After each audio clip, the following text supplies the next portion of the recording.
Every club. Every day. The Global Sports Podcast Network. Your body is unique. And Global Sports Podcast Network has partnered with Bioniq, the world's most personalised supplements.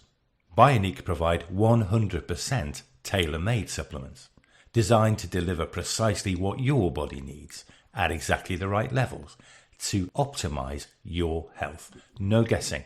So click the link in the show notes. Use the code GSPN 2025 for 40% off your first month's subscription. Bioniq. Don't settle for off-the-shelf solutions made for just anybody. Get what's right for you right now. Hello and welcome to the Daily Liverpool podcast brought to you by the Global Sports Podcast Network. It is the Friday forecast and Liverpool have a rare weekend courtesy of that shock defeat at the hands of Plymouth in the FA Cup a few weeks ago. So while the players are enjoying a well-earned rest, no such luxury for the Daily Liverpool podcast team as we take stock of the last 5 games in the Premier League, which may well have clinched the Premier League title for Liverpool. So joining me today to talk about that and much more is Connor Norcott. Connor, how are you? I'm good. You know, the weekend is nearly here. Unfortunately, the Reds aren't playing. You know, it's been, like you said, 5 games of 15 days is a lot. And I'm glad there's a little bit of a break. I'm looking forward to the next game, obviously. But, you know, I'm looking forward to this weekend too. How was last night? You were at Anfield, Jesse, weren't you? I was. It was fantastic. Great atmosphere. It was, you know, we'll talk more in detail about the Newcastle game, but just in general, just the atmosphere around the stadium. It was one of those Anfield nights where the atmosphere was it was electric. It was a great atmosphere, but there wasn't that kind of nervous energy. It was a really kind of a confident atmosphere, which I think transferred onto the players. I just think that City game has really kind of just changed the whole narrative and the feeling around Liverpool as we, you know, head into these kind of last remaining fixtures. And so, yeah, it was a great atmosphere, brilliant win, horrible drive home. I'm absolutely shattered, but, you know, courtesy of those pesky roadworks. But as I mentioned, Liverpool have the weekend off as the FA Cup returns. It means that we've got a rare chance to rest players ahead of next Wednesday's round of 16 knockout game against PSG in the Champions League. We'll start the build-up to that game next week, but today we'll look back at Liverpool's last 5 Premier League games, that famed 5 games in 15 days that most were saying would determine the outcome of this season's Premier League title race. So, Connor, as an overall assessment, we've come out of those 5 games in 15 days with 11 points from a possible 15. We were 7 points clear of Arsenal before that Merseyside derby, and we are now 13 points clear after Wednesday night's 2-0 win over Newcastle. I think the key thing I've taken away from it, and something I think that's been true for the whole season, is that this team doesn't really lose games. You think of like the really bad moments this season. I don't count the Forest loss as one of them. I really don't. The Plymouth loss, you know, lots of heads went, mine included. Thank God there was a group chat messages will never see the light of day because I was a very angry young man then. But I think the bad results were the last minute equaliser that we just saw against in the Merseyside derby. I didn't enjoy that. The late comeback from Newcastle at St James's Park earlier in the season. But we still got points on the board then, and I think that's what's been so crucial to this Liverpool title charge, is that the down days we still managed to scrape something out of it, you know. And I think Liverpool, correct me if I'm wrong, have still only lost 1 game in the league this year. We're unbeaten away from home in the Premier League, I should say. And I just think, like, this is Slott's first season. It's not really his team. You know, there were so many things that we were so curious about at the start of the season, Jesse, when we did those, you know, preview podcasts. What's it going to look like? We were covering pre-season, and look at us now. You know, the vibes are good. I'm feeling really optimistic. I've given my Arsenal supporting friends a few digs this week, and you know what? That's what football's about. Yeah, I mean, you're spot on in terms of Liverpool's just kind of inability to lose, their unwillingness to lose, and just to get something out of a game. And I think any time in a season, if you can say that your bad games are draws, then I think you're going to do well. You're going to have a decent season. But it's interesting what you said about Arnie Slott. Do you think that with Slott coming in, because I want to talk a little bit about Arsenal and starting so well, did that put Arteta under pressure? Because, he's been trying to get Arsenal over the line in the last 4 or 5 years. Klopp leaves. He must have thought, this has got to be our year now. Up rocks Arnie in his first season and just takes to the Premier League like the, proverbial duck to water. I think so. I don't want to. I mean, I did just say I've been giving my Arsenal supporting friends a few digs in the last week or so, but I still think there's something about this Arsenal team that I just think like they're so close, and I recognise that. Most of my adolescence supporting Liverpool, and then in those early Klopp years, we were a team that were always so close, and we were great challengers. No, I don't think this Arsenal team are great challengers. I think they're a really well put together team, but there's just something about them that I think they lack a bit of that confidence that you probably felt at Anfield last night, Jesse. You can feel it from the fans. I could feel it through, watching it on my laptop last night. You could feel the confidence in the team in the stadium. And I just think when things are going your way and the momentum's going your way, that can really galvanize a team. And we've spoke so much about momentum this year. Well, at least I have, and harped on about how important it is and rhythm being so important. And you look at the team that Liverpool keeps starting. Look at the players like Szoboszlai and Ibrahima Konate, who I think both were incredible. Both have just played 5 90-minute games back-to-back in 15 days. They're the spine of your team. They're the foundation of your team. And I think, okay, we've been fortunate with some injuries. We've had quite a few, and people should notice that. The Arsenal team have obviously had bigger injuries to some players that have definitely, hampered their chances. But Liverpool's ability to keep those players fit and keep them on the pitch for as long as possible in those big games has really, really helped us too. I think the pressure's been on Arteta, but I also think he just doesn't help himself. There's something where he just likes to have these little, I'm not going to answer that question. I'm too annoyed. I'm going to show you I'm annoyed. I'm not going to tell you how I feel. And I just think, mate, grow up, Baby Pep. Yeah, it is. It's a little bit like, oh, my older brother does this, so I'll do this. Okay. All right, cool. Well, your older brother's grounded as well, you know what I mean? So wind your neck in. Yeah, I don't know.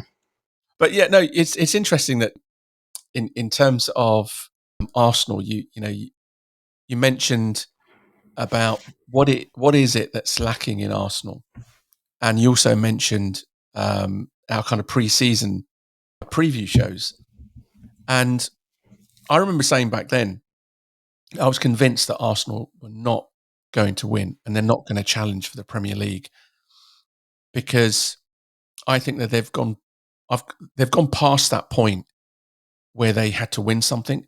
You mentioned about Klopp. You've got to remember, Klopp came. He didn't even have a full season when he first came.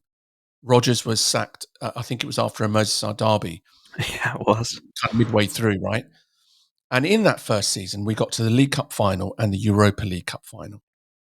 And when we challenged with 97 points and not win the league, and 93 points and not win the league. And then when we didn't win the league, we won the Champions League. We won the big prizes. And also, I was talking to my son about this and kind of even drilling into that Champions League win. How did we win it? Not only did we win it losing the first leg 3-0 to Barcelona and then coming back, but in between that, people forget, in between those two games, those two legs, we were fighting City for the title, toe-to-toe. And then Man City, I can't remember who they play. It might have been Leicester. but they are on the verge of Mm-hmm. drawing a game, which would have given us the initiative into those last couple of games of the season. Vincent Kompany steps up in stoppage time and scores a goal that he's never scored before, and he will never score ever again in his career. Now, for any other team to have the Premier League snatched away from you in those last few seconds and then go into a second leg against Lionel Messi's Barcelona 3-0 down, I think would have broken most teams. Mm-hmm.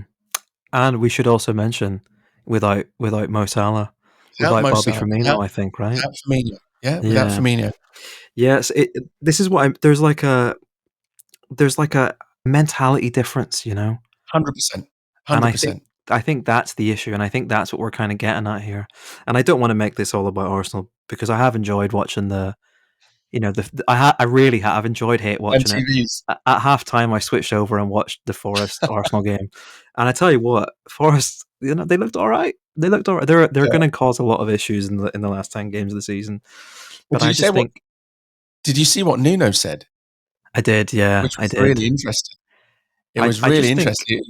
It's just really blunt, and it reminded me a little bit of how Arnie Slott spoke in that first game against Man United, and everyone was like, "Whoa, managers don't speak like that," and they were just like, "We just knew what we had to do and what they couldn't do." Basically, it was brilliant. If people listening didn't see the post-match interview with Nuno Espirito Santo after Arsenal drew 0-0, after the game, Martin Keown asked him why he changed from a back five to a back four against Arsenal.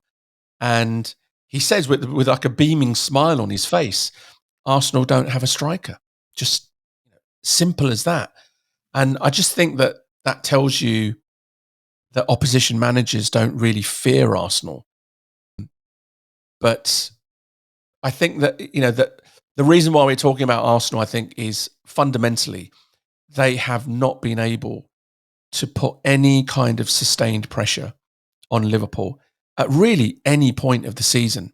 Mm-hmm. And so even these kind of perceived drop-offs for Liverpool, any kind of slip-up, and they aren't really huge slip-up, they're just draws, but they've just not been able to take any kind of advantage over those. But we're gonna drill down into those 5 games in a bit more detail just after this very short break. Here at Global Sports Podcast Network, we spent a lot of time selecting our delivery platform. Zencastr came out the clear winner. With 4K video recording from your phone and AI editing that automatically removes all those ums and ahs, it's super easy to start a podcast that sounds great and is delivered efficiently. If you're ready to tell your story, check out the link in the show description to learn more about Zencastr. Okay, those 5 games in 15 days, it all kicked off. It literally kicked off at Goodison Park. The final ever Merseyside derby at the old stadium, and it really lived up to its billing. Thrilling 2-2 draw. Liverpool leading that game 2-1 until the 99th minute when James Tarkowski, again, another centre-back that's never going to score a goal like that ever again in his career, with pretty much the last kick of the game. I mean, incidentally, that game was supposed to have 5 minutes time added on. So how you get a 99th minute equaliser, I don't know. But Connor, at the time, it really felt like a defeat, that game, and that suddenly Arsenal have got a chance to close the gap. Mm-hmm. And like we mentioned, though, the bad times, the bad results, the ones that we weren't happy with, are the ones that hurt the most, I suppose you could say. They are. I don't know. There's something to be said for the fact that we just kept taking points. We kept taking points, and I know Liverpool were leading in that game, but I thought we were pretty awful. And again, if you could see the messages in the Daily Liverpool group chat, it wasn't just me who was annoyed at that game. There was a lot of collective head loss in the group chat and on the timeline. But looking back on it now, I think you consider we picked up, you said, Jesse, earlier in the podcast, 11 points from those 15 games, from 15 available, sorry. It's not bad. And I think when you consider the context and how that game played out, it felt like such a sucker punch. But at the end of the day, we didn't lose, and that's so important. That is so important. And also, I think it doesn't help that that we move straight on and talk about the Wolves game in a bit. But the performance after that kind of doubled down and made the Goodison draw feel so much worse because Liverpool eked out a 2-1 win. And I know, title winning seasons or seasons where you're going for big trophies, you can't be perfect every single game. But that performance also felt like, oh, the pressure's on a little bit. Yeah, I mean, that was a nervous Anfield. Yeah, that was a nervous Anfield, right? And, you're 2-0 up, which is, I'm sure we've said before, Arnie Slott's favourite scoreline, 2-0. But then as soon as Cunha scores, who I do like, I think he's a really good player. I really like him. But then the whole kind of atmosphere changes. And, you possibly saw the effect of that last-minute equaliser from the Merseyside derby, come back to haunt us and think, oh, God, could it happen again? Could there be more dropped points? But, the important thing is that you hang on. You're not always going to play well. And you're not always going to get your way. But they get over the line. They get the 3 points. And then, you move into the midweek game against Aston Villa, which, again, I've got to say, fair play to Liverpool and to Arnie Slott. Even when we have a draw, they're absolute banging draws. Fantastic match. 3-3 against Newcastle, 2-2 against Villa, 3-3 against Fulham, right, when we were down to 10 men. So, have you not been entertained, right? I mean, we have been entertaining, and Postecoglou and, winning as well. But, going to Villa is never going to be easy. And they've got good home record. They're very good at home. It's under the lights. They're going for Champions League qualification. And in fact, they're still in the Champions League as we speak. They're in the knockout stages. And again, we go 2-1 up. Again, we get pegged back to 2-2.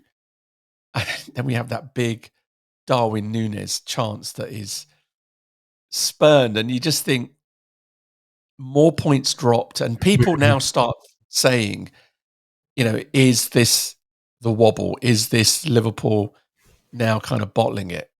Mm-hmm. It's funny though, again, and this is only with hindsight because, okay, Liverpool are 13 points clear. A lot of fans, pundits, people in the industry, people in the know expect the season's done now. The title's done, apparently. I'm pretty excited, but I'm not 100% there yet. But if that's the cracks, you have to look at it and say, okay, 9 points, 9 points available, Liverpool take 5, It's not that bad. Going away at Goodison and drawing is not that bad if you just isolate that. Going away to Villa Park, who by the way, they had quite a lot of defensive issues, and I think some of my big reasons for being annoyed at that game were the fact that, okay, Liverpool looked like they could score goals at any time, but they just didn't take their chances. But at the end of the day, look at the attacking options Villa also have.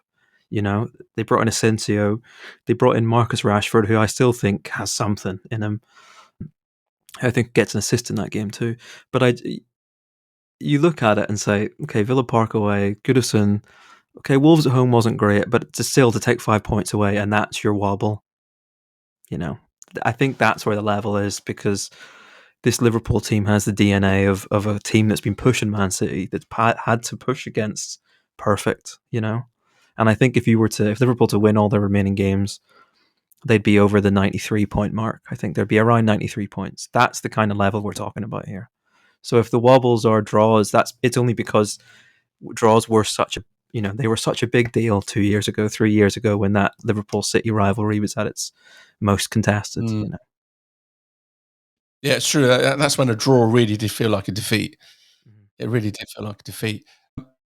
But it's still, it does present that 2-2 draw against Villa. It presents Arsenal with an opportunity to close the gap further, because we would play Man City on the Sunday, and Arsenal are going to play lowly West Ham, on the Saturday at home.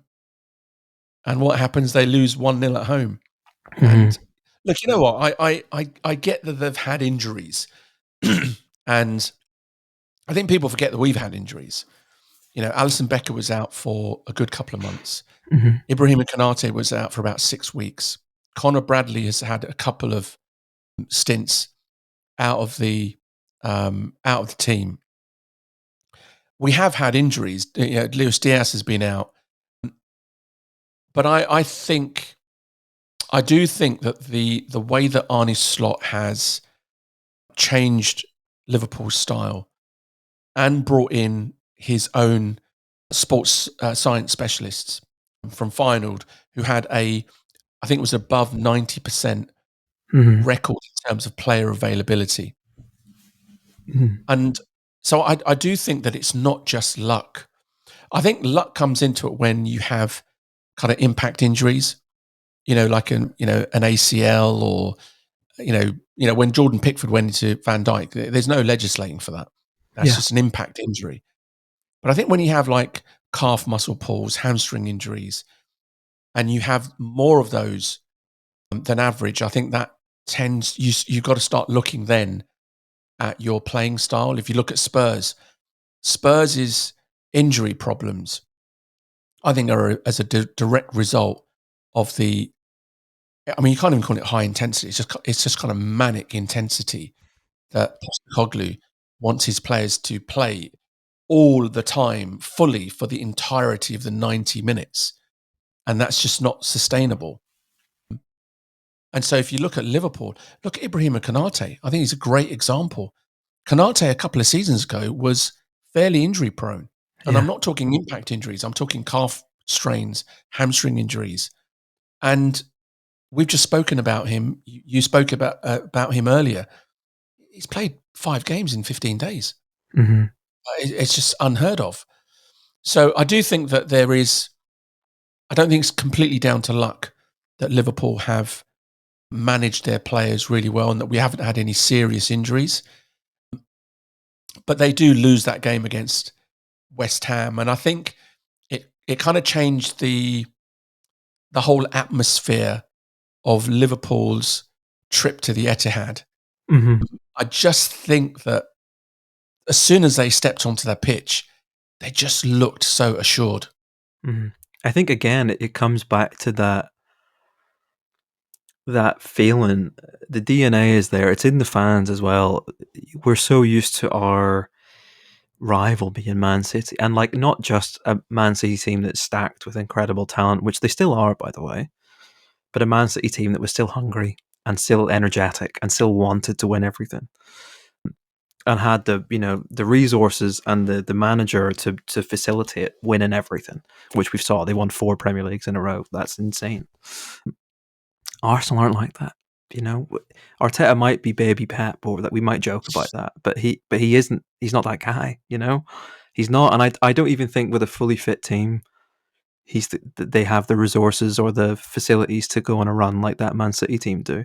You look at last year, I think similar thing. Arsenal go to a training camp in Dubai around this time of the season and come back and go on a run of winning maybe 12 games in a row. Like, they were phenomenal. I think it was 16 out of 18. There you go. That is 16 out of 18. It's a phenomenal incredible. run. But what did that get them? You know, what does that win them? You know, and like, I almost feel for them if they weren't such a. I'm going to hold my tongue there. You know what I mean? If it was a different club, I'd almost feel Family for show. them. Family It's show. a family Family exactly. show. I would almost feel for them because I know what it's like to support a team who's nearly men. You know, that's kind of was Liverpool's thing, especially when I was growing up. But then you look at it and you think, that's, you know, the competition's changed now for Liverpool. If Arsenal's the nearest challenger, we don't have to be perfect. And I think that kind of pressure was lifted off. The pressure of Wolves at Anfield, the pressure that came from the last minute equaliser against Everton, the pressure that comes from a seemingly dropping points at Aston Villa, even though we were 2-1 up again. The pressure's off. And then I think the Man City game, you saw they still had to be on their game to win that, because Man City looked pretty good. but they had the fight in them again, and I thought, oh, thank God, because for me the cracks were never about the results, but they were about the performances, and I think it doesn't start with Plymouth, but Plymouth's a great example. It definitely didn't start with Everton, but I think something wasn't right watching it. The pressure seemed to be weighing a little bit, and now I think post City the pressure seems to be off. And you look at the games that are coming up now, and I think, I fancy a Liverpool team that doesn't feel shackled by that. Yeah, and I think also the City game, I think really, I said this to Carl Kopak, our colleague on the Daily Liverpool podcast. I said that I think in years to come, this is going to go down as Slott's kind of statement win and performance, because it was such a dominant performance, and the way that he tactically changed the team, playing no striker, almost, we're going to go back to Arteta again, almost trolling Arteta, thinking, you know what, you don't have a striker, I'll show you how to play at the Etihad against your big brother, okay, and win 2-0 without a striker. In fact, we'll play Curtis Jones in that advanced position. And, it was like a 4-6-0, which, I was ecstatic. I've got a real soft spot for Roma in the Italian league. And I remember Spalletti, back when he had Francesco Totti as his captain. He played 4-6-0 for a lot of the season that they won the title. It was just phenomenal. I just loved watching it because it just completely bamboozled the opposition, because the centre-backs are thinking, like, who do I mark? There's no striker. So, and you've just got this kind of wave after wave of midfielders interchanging. Sometimes it'll be Szoboszlai, sometimes it'll be Curtis Jones. And I just thought it was just a great, great way to show the Premier League that this guy Arnie Slott is not just someone who's inherited a great team, but he's a real, he's a really, really good manager. And actually, you know what? I'm going to go on a rant now, but it's just it's reminded me of the fickle nature of the kind of narratives that are bandied around by football talking heads. I remember before, when Klopp announced his resignation, rival supporters, YouTubers, podcasters, they were saying, well, that's it. It's all over for Liverpool. Once Klopp goes, we'll really see what Liverpool are, because FSG don't spend money. And it's just really down to the genius of Klopp that he's got Liverpool punching above their weight. And once he goes, they're going to go back down to, fighting and scrapping for top four. And all the preseason predictions, if you look at the pundits, none of them said that Liverpool would win the title. None of them said that Liverpool would be challenging for the title. They all said that if Liverpool can get into the top four, that would be a good season for Arnie Slott. Arnie Slott makes a great start. Liverpool are where they are now. And all of a sudden, well, Arnie Slott inherited a great team. Anyone could have managed that team, right? And it's just like, seriously. Yeah. It is a very, very tough thing to do, to follow a club legend like Jurgen Klopp. Ask David Moyes. Ask Unai Emery after Wenger. So I just found it really interesting how that narrative has changed. It's changed, but also it's evolved into, or it did evolve into, okay, but he is a good manager. I mean, he was great at Feyenoord and he did it. Okay, also Liverpool haven't played anybody yet. No, have they not? That's so interesting. That's funny. Let's see where we're at. Again, the season is not done. There's 10 games, and I've witnessed in my 20 odd years of supporting Liverpool enough heartbreak. I've witnessed enough bottle jobs. I've witnessed enough nonsense. So I'm not stamping it as done yet. Although I do think there's at least one hand and another finger on the trophy. But I think it's interesting. And look at how we're talking now. I mean, if we were speaking like this, if we were speaking in a similar vein last week, we wouldn't have felt this comfortable being as, exalting how great Arnie Slott is and how great this Liverpool team is. The confidence is high in the fan base and in the team. And then if you want to move on to that Newcastle game, look at how Liverpool played in that game. That was like, I think what annoyed me about some of the other results we've talked about is that I expect that's how we have played this season, and we hadn't really seen it for a little bit. It felt a little bit stilted and a little bit, I used the word shackled earlier, but then you look at the confidence. The Szoboszlai Salah link up was just like insane. Yeah, it's Konate, Ibrahima Konate is becoming a colossus of a centre back. Virgil van Dijk didn't even break a sweat. Tsimikas came in, he gave the ball away a few times, but you know what? He was up for it. And we didn't see that a few weeks ago, And I think even when he gave the ball away, Connor, and this is another thing that we've got to remember, which is just so fantastic about this team. There was a moment in the game yesterday where Tsimikas loses the ball. He's almost in a central midfield position. He loses the ball.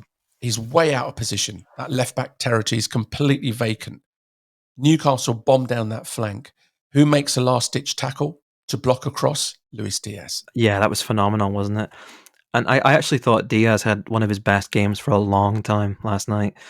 And it doesn't surprise me that it's probably the game where you see his defensive track and backing's really there. I mean, I've not looked at the stats, but I bet you his ball recoveries, his interceptions, his tackles were a lot higher than they have been in the last few weeks, He's a player that kind of blows hot and cold, especially when it comes to end products. But I thought last night he was special. I mean, they were all really, really good. Trent Alexander-Arnold aside. Sorry. Is there a better dribbler in the Premier League than Luis Diaz? He'd give most people a run for the money, I think. I think what suits him is when it's chaotic, when the ball isn't on the ground on a really nice pitch that's a little bit wet. It's been raining a few hours ago. It suits him when the ball's, bobbling off somebody's shin and he's taking a touch and beating 3 players and holding off 2 more with his arms, and he just makes it work. He's got that. Signing, right? He is. He's a Jurgen really Klopp signing. Yeah, he is. And we mentioned maybe last week, Jesse, that there's a few question marks over some positions in the team. Maybe not players, but positions. And Luis Diaz is somebody, like I said, blows hot and cold for me. And when he's cold, I'm always a bit like, I'm not too sure. But when he's on it, he is electric. And I think he's going to be so important going forward. And just quickly, if we're going to talk about the season going forward, the 5 games were pretty impressive. It's a coincidence, but also it feels like there's a metaphor there that the Liverpool's first chance at silverware is against this Newcastle team. And a team that, they don't have 2 of their best players who normally cause Liverpool problems in Alexander Isak and Joe Linton. But you look at the way they played against them, and they haven't given Newcastle a game like that in a while. And I think, the confidence is here. Okay, all right. I'm looking forward to that cup final now. Yeah, I think it's going to be a big one. And, as I said, I was at the game last night and the atmosphere was brilliant. I thought, the whole team, the whole stadium just had this kind of air of confidence. And there was just never any doubt in my mind that we would win that game. And Arsenal, once again, they've dropped points, this time away at Forest, which now leaves us 13 points ahead. We've played a game extra. But what it means is that when the Premier League returns after this FA Cup weekend, we'll play first on the Saturday at home to Southampton. Mm-hmm. Arsenal play on the Sunday away at Manchester United. And you'd expect that Arsenal will go into that game against United 16 points behind us. Mm. I just cannot see it. Even with the games in hand, it's points on the board. They would be closer to 12th after that than they would be to us, if I'm right. And listen, like I said, I will keep saying it. I do feel a little bit bad for it because it's not easy to play without your first 4 attackers. I get that. Well, look at the start of the season, Connor. Yeah. He was very confident. Oh yeah. Even though the calls were there from the Arsenal fan base, the calls were there from neutrals in the media saying, in order for Arsenal to go that one step further and to win the title, they need an out-and-out striker. Because Gabriel Jesus is not going to cut it. You know, those kind of strikers, Trossard, they're not going to get you 30 goals a season. And he was like, no, you know, my big brother won the Premier League without a striker. And so I'm going to do that. You know? Yeah. But, so I've got zero sympathy. And I do expect, though, Connor, that after that weekend, if we do beat Southampton, we go 16 points clear and Arsenal slip up against Manchester United. I do expect you to come to that Monday podcast and start singing, "We're going to win the league." Oh, I was going to ask just at the end, did you join in last night in that? I started it. Good on you, man. Good on you. That's what it's about. We're meant to enjoy it, you know? And I sometimes I forget that because it does feel like, you know, it's only a game, but we care so much about it. And those draws do feel like... When are you supposed to sing it? When are you supposed to sing? We're going to win the league. When are you going to sing it? You can't sing it on the last day because it's going to be done by then. And God, you know, look, I hate this kind of celebration police and, you know, just football's supposed to be there to enjoy these moments and they don't come around very often. So, oh, absolutely. We're going to win the league. But that's all for today. Give us a follow on your preferred podcast platform so that you get the very latest content when it drops. We are now on YouTube, so you can check us out on the Global Sports Podcast Network YouTube page, and you'll be able to see Connor singing that song very soon. Follow us on social media at GSPN Liverpool. You can email us at gspndailyliverpool@gmail.com. Join us again on Monday as we begin our build-up to the round of 16 Champions League tie against PSG. From myself and Connor, thank you for listening. Every club, every day. The Global Sports Podcast Network.